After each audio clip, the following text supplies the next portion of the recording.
Et bonjour à tous, on se retrouve pour une nouvelle vidéo. Aujourd'hui, je vais faire un test comparatif des différents navigateurs de recherche pour déterminer quel est le plus performant. Alors j'en ai sélectionné 6, Microsoft Edge nouvelle génération, Google Chrome, Vivaldi, Opera, Firefox et Brave.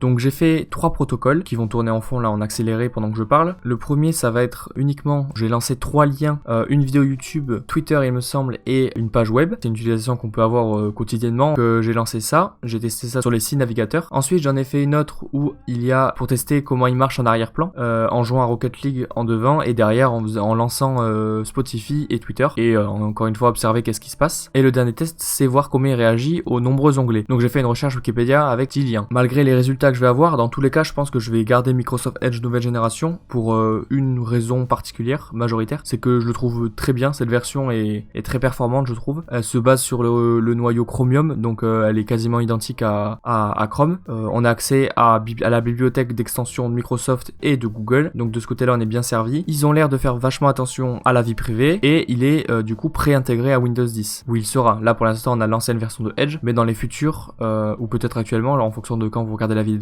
et bien cette version sera intégrée à Windows 10. Donc j'aime beaucoup cet aspect puisque comme ça j'aurai rien à faire, puisque je réinitialise souvent mon PC, donc j'aime bien avoir le moins de choses à faire. Autre avis un peu personnel d'utilisation, je pense que Brave est mon numéro 2, puisqu'il est quand même très performant, il est assez esthétique, et niveau vie privée c'est le meilleur, il n'y a pas à dire. Donc je pense voilà que Brave et Microsoft Edge nouvelle génération sont 2 navigateurs de recherche vraiment intéressants à conserver. Voilà, j'en ai fini pour mon petit speech, on va passer à l'étude et à l'exploitation des résultats. Et voilà, donc j'ai fini de trier les données. Alors première petite chose que j'aimerais dire, ces tests ne sont pas vraiment valables, c'est-à-dire statistiquement je les ai fait qu'une seule fois, donc on ne peut pas vraiment les exploiter et dire que tel ou tel navigateur est vraiment performant par rapport à l'autre. J'ai fait ça surtout pour vous inviter à le faire, peut-être par vous-même, vous faire découvrir aussi peut-être d'autres navigateurs, et aussi pour le kiff voilà, de voir peut-être voir s'il y avait vraiment des différences assez considérables entre certains. Donc voilà, c'est vraiment quelque chose de personnel qui n'a pas vraiment une valeur scientifique à proprement parler, on va dire. Alors exploitation du tableau, je vais le commenter un peu. Donc on peut voir que j'ai mis la RAM première ligne de chaque test en mégaoctets du coup, et le CPU en pourcentage. Bon, pour le CPU c'est vraiment quelque chose encore moins fiable, c'est que voilà ça varie beaucoup, donc j'essaie de prendre des valeurs qui me semblaient le plus correctes. De toute façon il n'y a pas vraiment de grosses différences. De toute façon alors donc le premier test était donc navigateur seul, donc je l'ouvrais juste et je voyais comment il se comportait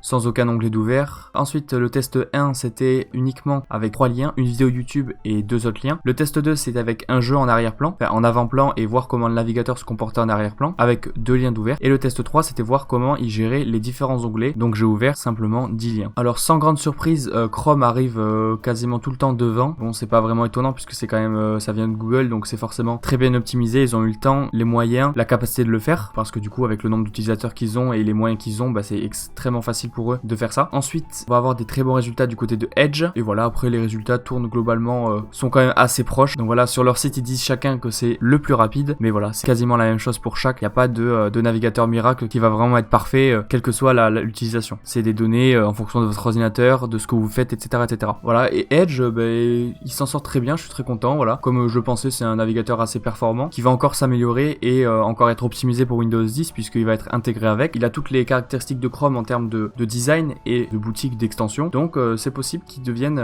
un très bon concurrent à Chrome. Ensuite, un dernier point, en termes de rapidité, il va aussi y avoir évidemment la connexion internet qui va beaucoup jouer. C'est évident qu'une page va beaucoup plus vite se charger si vous avez une très bonne connexion ou pas, et ça au dépend de votre vraiment ordinateur. C'est pour ça que j'ai pas vraiment choisi de faire de test par rapport à ça, puisque de toute manière j'ai une connexion instable, donc j'aurais une instabilité dans le test qui aurait encore plus rendu le test moins fiable. Voilà, donc j'ai préféré ne pas le faire, et de toute façon en soi l'impact est encore une fois encore plus relatif que par rapport à la configuration. Voilà, c'est la fin de cette vidéo, j'ai fini ces tests. Vous allez pouvoir maintenant choisir votre navigateur de recherche dans les meilleures conditions possibles. Je vous invite quand même peut-être à tous les tester, même s'ils se ressemblent, certains ont des caractéristiques supérieures à d'autres, ou en tout cas plus intéressantes que d'autres. Par exemple Brave par rapport à la vie privée. Sinon, choisissez celui qui vous convient le mieux. Si ça vous a plu, n'hésitez pas à me le dire en commentaire, à cliquer sur le pouce bleu pour me le faire savoir encore plus, à vous abonner à ma chaîne si le contenu que je produis vous intéresse, et moi je vous dis à la prochaine pour une nouvelle vidéo. Bye bye!